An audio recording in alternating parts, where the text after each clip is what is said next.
নমস্কার বন্ধুরা, আজ সকালে টিফিনের তরকারিতে বানিয়ে ফেললাম কুমড়ো আলু পটলের একটা তরকারি। আর সেই রেসিপিটাই আমি তোমাদের সাথে শেয়ার করছি। প্রথমে তেল নিয়েছিলাম, তেলও বা ঘি যাই খুশি দিতে পারো। তার মধ্যে 5 ফোড়ন আর শুকনো লঙ্কা ফোড়ন দিয়েছিলাম, একটা কাঁচা লঙ্কা দিয়েছিলাম আর একটু আদা দিয়ে দিয়েছিলাম।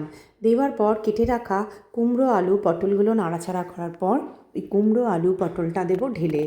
তারপর একটু দেবো নুন, তারপরে দেব একটুখানি জিরে গুঁড়ো, আর তারপরে নাড়াচাড়া, তারপরে দেব একটু হলুদ। তো এই জিরে হলুদ আর নুন দেওয়ার পর করব নাড়াচাড়া।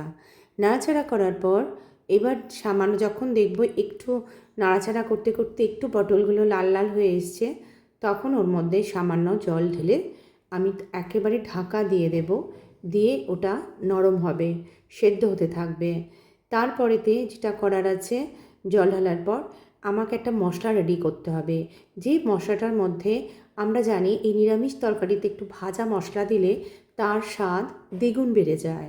তো এইখানে ভাজা মশলার মধ্যে আমি বন্ধুরা ইউজ করলাম একটু মেথি আর একটু মৌরি, আর কোনো জিরে বা শুকনো লঙ্কা আমি এগুলো না দিয়ে মেথি আর মৌরি এই দুটোকে ভেজে এর উপরে পরে ছড়িয়ে দেব।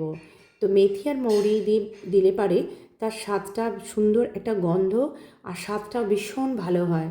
তোমরা করে দেখো বন্ধু, নিরামিষ লুচি পরোটা রুটি যে কোনো কিছুর সাথে এই রেসিপিটা ভীষণ ভালো যাবে।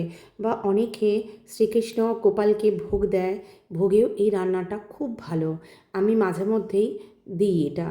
তো আর লাস্টে করলাম কি একটু ঘি দিয়ে দিলাম, খেতে খুব অসাধারণ হয়।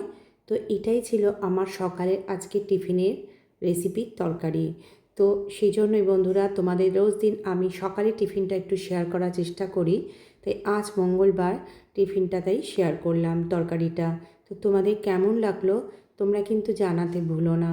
তোমরা না আমাকে জানিও, তাহলে আমারও না খুব ভালো লাগবে যে তোমাদের কাছে আমার এই রেসিপিগুলো ভালো লাগছে। তাই প্লিজ তোমরা আমাকে জানিও।